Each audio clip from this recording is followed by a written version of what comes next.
کتاب اردو افسانہ عہد حاضر میں جلد دوم مرتب رابع حیدرآباد۔ افسانہ نگار طارق محمود، پیدائش 13 نومبر 1947، کوئٹہ۔ تعلیم M A international relations, Dhaka university, M A rural development, university of Anglia برطانیہ 1981، سی ایس ایس اعزازات، تمغہ امتیاز سن 2011 اور دیگر تصانیف۔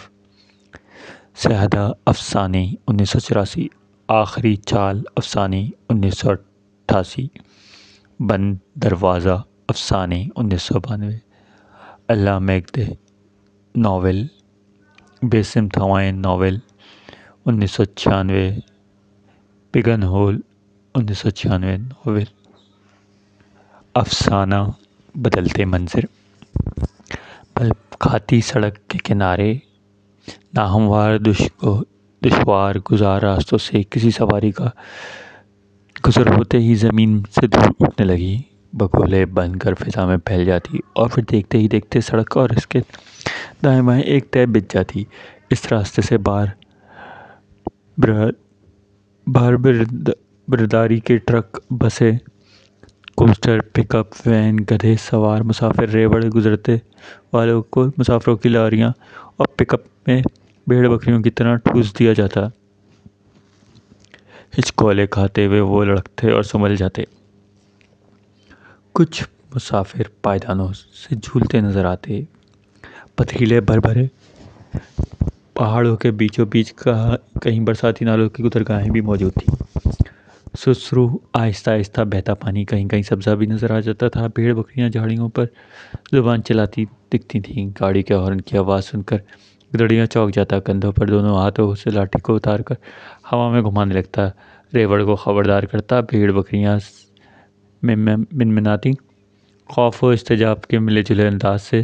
چوکڑیاں ابھرتے ہی ریوڑ بکھر جاتا۔ وہ اب بھورے پہاڑوں میں گھرے وسیع میدانی علاقے میں سے گزر رہا تھا۔ کوچ کی رفتار بھی اضافہ ہوتا جا رہا تھا۔ سڑک کے کنارے چائے کے کھوکھے اور کریانے کی چھوٹی سی دکانیں اس بات کا پتہ دے رہی تھیں کہ آبادی قریبی تھی۔ کوچ شہری آبادی سے گزر کر ایک اڈے پر جا رکی۔ وہ بیگ تھامے اترا، کمر سیدھی کی اور چل پڑا۔ ایک آواز پر اس کے کان کھڑے ہو گئے۔ پائندہ خان صاحب! ایک بار ایک شخص نے اپنی پگڑی کے پلو کو کندھوں سے اوپر پیچھے کیا۔ تیز ہوا میں اس کی گھیرال دار شلوار پھڑپھڑا رہی تھی۔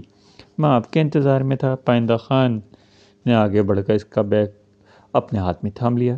اس نے پائندہ خان کے چہرے پر اپنی نظروں کو مرکوز کیا، جہاں پیرانہ سالی کی مہر ثبت دکھائی دی، لیکن اس کے ڈیل و ڈول قد و خوابی نظروں سے عجیب توانائی جھلک رہی تھی۔ وہ ڈاک بنگلے کی طرف روانہ تھے۔ فرنگی دور کی منفرد عمارت بستی کے وسط میں ایک بلند پہاڑی پر واقع تھی۔ مقامی آبادی اس مقام کو قلعہ کہہ کر پکارتی تھی۔ اس بلند مقام سے سارا شہر پہاڑی سلسلہ لمحے میں نظروں میں سمٹ جاتا تھا۔ چڑھائی کا سلسلہ شروع ہو چکا تھا۔ اس کا سانس پھول جاتا۔ وہ رک رک کر گہرے سانس لیتا اور پھر چل پڑتا۔ پائندہ خان بھی رک جاتا، معنی خیز نظروں سے اسے دیکھتا اور چلنے لگتا۔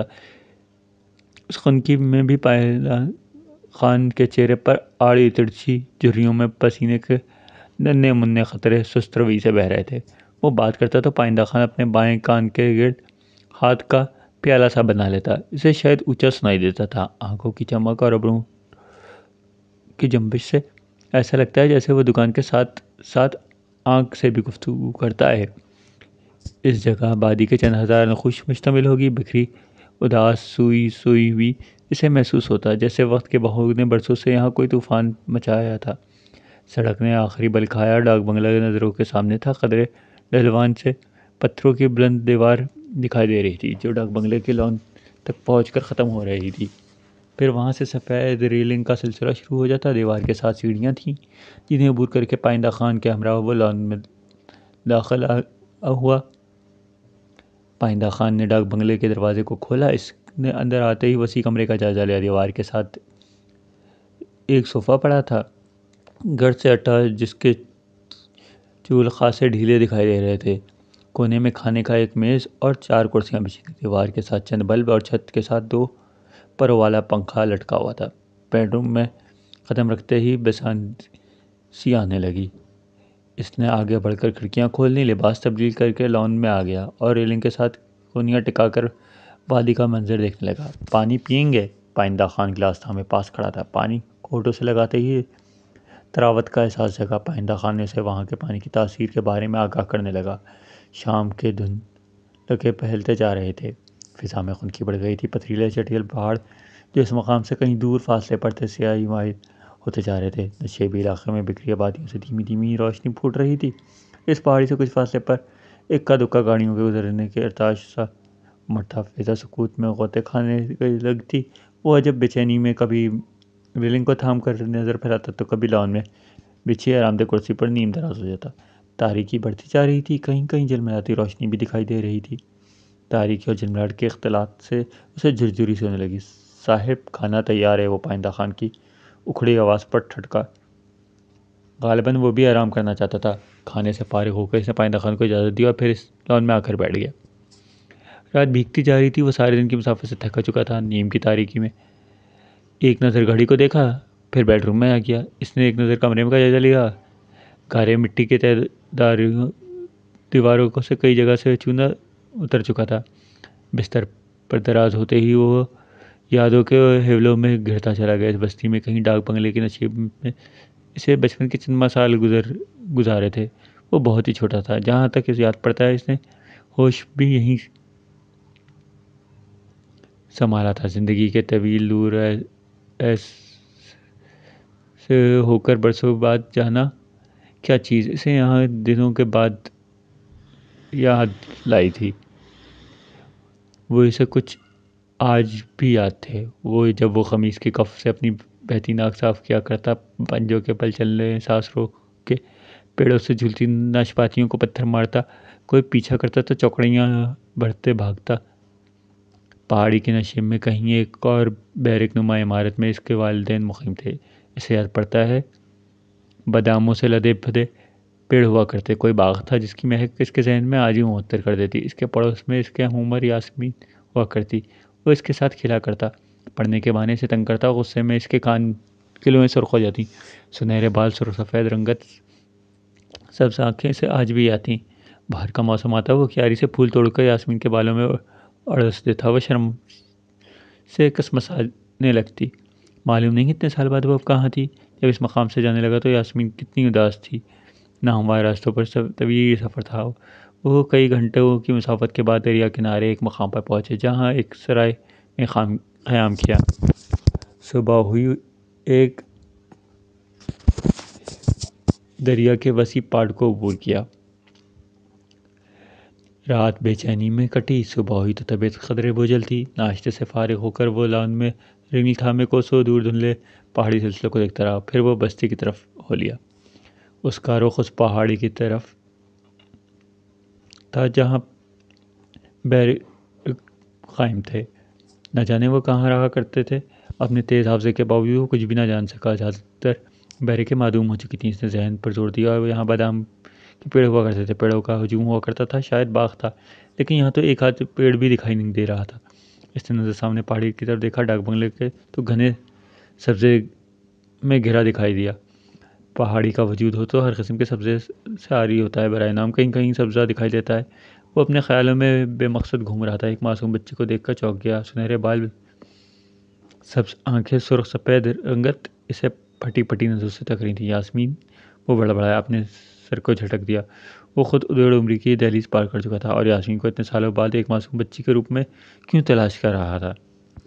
سورج نصف آسمان کو پاٹ چکا تھا، اسے بھوک لگ رہی تھی۔ ڈاک بنگلے اس وقت کیا جانا، اس نے سوچا، اور سڑک کے کنارے بڑے بازار میں ایک چھپر ہوٹل کا رخ کیا۔ لوگ چارپائیوں پر بیٹھے سامنے کھانا کھا رہے تھے۔ ریڈیو پر بلند موسیقی سے کان پر پڑی آواز نہ سنائی دیتی۔ اس نے ماش کی دال اور تندوری نان منگوائے، کھانے سے فارغ ہو کر گرم قہوے کے گھونٹ نکلے، بل ادا کیا اور بازار میں گھومنے لگا۔ اس کے پاؤں بوجھل ہوتے جا رہے تھے۔ ابھی ڈاک بنگلے پہ چڑھائی کر اس کی منتظر تھی، یہ سوچتے ہی اس نے واپسی کی راہ لی۔ پائندہ خان برآمدے میں بیٹھا تھا، تمباکو نوشی کر رہا تھا۔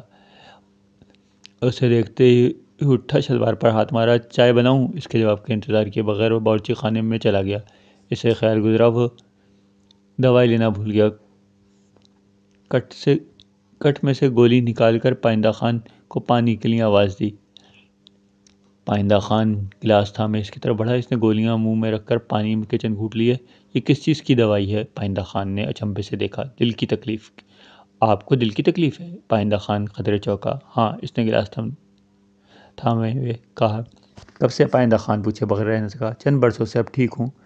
پھر پائندہ خان کے کئی سوالات پر اسے اپنی غذا، سیر اور روزمرہ کے معمول سے آگاہ کرتا رہا۔ وہ دیر گئے تک محو گفتگو تھے۔ پائندہ خان اسے اپنے بارے میں بتا رہا تھا۔ وہ بستی کے نواح میں ایک گلی کار رہنے والا تھا۔ تعلیم سے مبرہ، لیکن وقت آنے سے بہت کچھ سکھا دیا۔ ہاں، بچہ شادی شدہ تھا، عمر کے اس حصے میں مصروف رہنا چاہتا تھا۔ ایک بات تو بتائیے، پائندہ خان نے اپنی آواز میں استماع کیا۔ میں کل سے دیکھ رہا ہوں، آپ بار بار بنگلے کو پکڑ کر کیا دیکھ رہے ہیں؟ جیسے کچھ تلاش کر رہے ہیں۔ ہاں، پائندہ خان ذرا رک کر بولا۔ گزرا وقت؟ ہاں، اس مقام پر پہاڑی کے آغوش میں درختوں کے جھنڈ ہوا کرتے تھے۔ پرانی بیرکیں تھیں، وہاں بچپن گزرتا تھا۔ درختوں کے جھنڈ، یہاں تو ایسے جھنڈ نہیں تھے۔ بہت پرانی بات ہے پائندہ خان۔ ہاں، میں بھی پرانی بات کر رہا ہوں۔ 20-25 برس تو مجھے بھی یہاں ہو گئے ہیں۔ آپ کب کی بات کر رہے ہیں؟ 40 سال پرانی بات۔ 40 سال؟ پائندہ خان کی آواز کپکپانے لگی۔ چند یادیں اتنے برس میرا پیچھا کرتی رہیں، ایک حبلے کی طرح مجھے گھیر لیتی ہیں، وہی مجھے یہاں لے آئی ہیں۔ ٹھیک 40 سال بعد میں یہاں ہوں۔ تم جانتے ہو، اس دشوار گزار مقام پر پہنچنا وہی محال تھا۔ پھر زندگی کی مصروفیت کہاں دم لینے دیتی ہے، کوئی موقع نہ بن پایا۔ بس کل صبح تک رکوں گا، کون جانے زندگی پھر وفا کرے، پھر آ بھی سکوں۔ وہ بولتے بولتے رکا۔ یہاں پہاڑی کے نشیب بہت ہریالی ہوا کرتی تھی، پھولوں کے لدے پدے باغات تھے، دور تک نظر آنے والے چٹیل بے آب و گیا پہاڑ، یہ تو کبھی تصور میں بھی نہ تھے۔ اس کی باتیں سنتے سنتے پائندہ خان کی بے چینی بڑھتی رہتی۔ ہوا چلتی تو تیز جنبش سے باداموں کے باغ جھوم اٹھتے۔ اس نے اپنی بات جاری رکھی۔ مہک بکھیرتا ڈاک بنگلہ سبزے میں گھرا رہتا، ٹھنڈے میٹھے پانی کے چشمے پھوٹا کرتے، لیکن آج اتنے برسوں بعد یہاں چٹیل میدان، سنگلاخ پہاڑ دکھائی دے رہے ہیں۔ بیرکوں کے قریب ٹنڈ منڈ درخت ہو کر رہ گئے ہیں۔ آپ 40 سال کا بوجھ اٹھائے پھر رہے ہیں، اور یہ جگہ تو ہمیشہ ایسی تھی، یہاں تک میری یادداشت ہے شروع سے ہی ایسے منظر تھا۔ شاید آپ ٹھیک ہوں، پائندہ خان لمحے بھر کر رک کر بولا۔ برسوں کی خشک سے یہ حال ہو گیا، لوگ برسوں بارشوں کو ترستے رہے، انسان جانور ترک کے سکونت کر گئے۔ ایسا یوں لگا جیسے پائندہ خان کچھ سالی کی بات کرنے سے اس کی گفتگو قدرے وزن دے دینا چاہتا ہے۔ وہ ریلنگ کے پاس پھر سے کھڑا تھا۔ سامنے دور دور تک سیاہی مائل پہاڑی کے سلسلے کے سوا کچھ نہ تھا۔ گھنا سبزہ لہلاتے پیڑ، چٹکتی کوپلیں، سال ہر سال میں شاید اس کے اندر ہی اندر پھلتی پھولتی رہیں۔ وقت کے ساتھ ساتھ رشتی بستی چلی گئی۔ باداموں کے ایک آدھ پیڑ اس کے اندر ہی اندر ایک گھنے باغ کا روپ دھار لیا۔ سامنے تو وہی کچھ تھا جو اسے دکھائی دے رہا تھا، پتھریلی چٹانیں، خرد بوٹیاں، دھول سے اٹھے میدان کی ویرانی، سست روفی مضافاتی آبادیاں، بھیگتی شام۔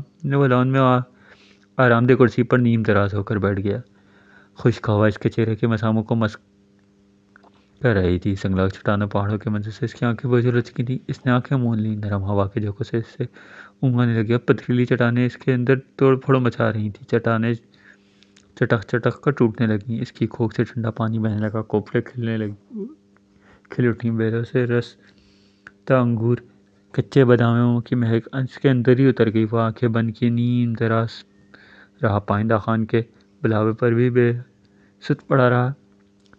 ٹکٹکی خنکی بڑھتی رہی۔